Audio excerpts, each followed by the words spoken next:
کہ تبلیغ کی محنت سے جو اصلاح ہوگی وہ عارضی ہوگی، ٹیمپریری ہوگی، اور اس میں گمراہی کا امکان ہے۔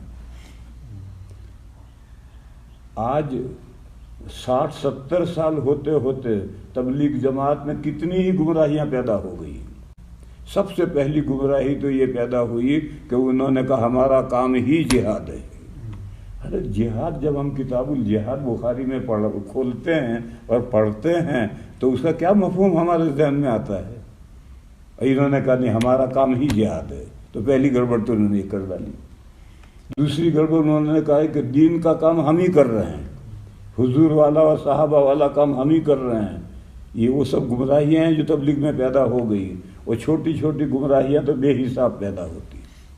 میں نے محمد بھائی سے کہا مدرسے قائم کرو اور مدرسوں میں مضبوط تعلیم دو۔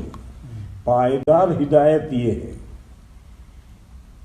یہ تبلیغ سے جو ہدایت ہے وہ تو گمراہی میں مثال دوں۔ دنیا میں دین پھیلا ہے خانقاہوں سے، بزرگوں سے، اور دنیا میں بدعتیں اور گمراہیاں پھیلی ہیں ان پیروں کے لونڈوں سے، لڑکوں سے۔ یہی پیروں کی ابھی آگے نسل چلتی ہے تو یہی سب کو گمراہ کرتے ہیں۔ پہلا پیر بڑا شاندار اللہ کا نیک بندہ ہے، اسے ہدایت پھیلتی ہے، پھر اولاد جاہل آتی ہے وہ سب کو لے ڈوبتی ہے۔ تو خانقاہوں سے جو ہدایت پھیلتی ہے وہ دیر مضبوط نہیں ہے، وہ تو ایک وقت تک رہے گی، پھر اسے گمراہیاں پیدا ہو جائیں گے۔ یہی حال تبلیغ کی ہدایت کا ہے۔ اور مدرسوں سے جو ہدایت ہے وہ پائیدار ہے، کیونکہ مدرسوں کی ہدایت زبانی نہیں ہے، یہ کتاب رکھی ہے، اس کی بنیاد پر ہے۔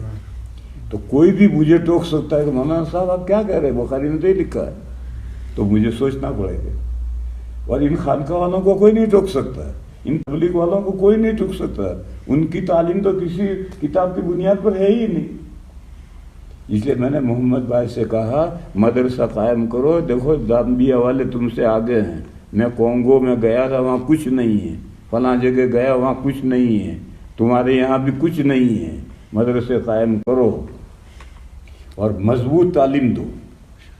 یہ ابھی میں نے ان سے کہی یہ بات، تو محمد بھائی نے مجھے جواب دیا کہ میں بھی مولویوں سے کہتا ہوں مدرسے قائم کرو۔ تو میں نے ان سے کہا مولوی مدرسے نہیں قائم کر سکتے، مولویوں کے پاس ہے کیا؟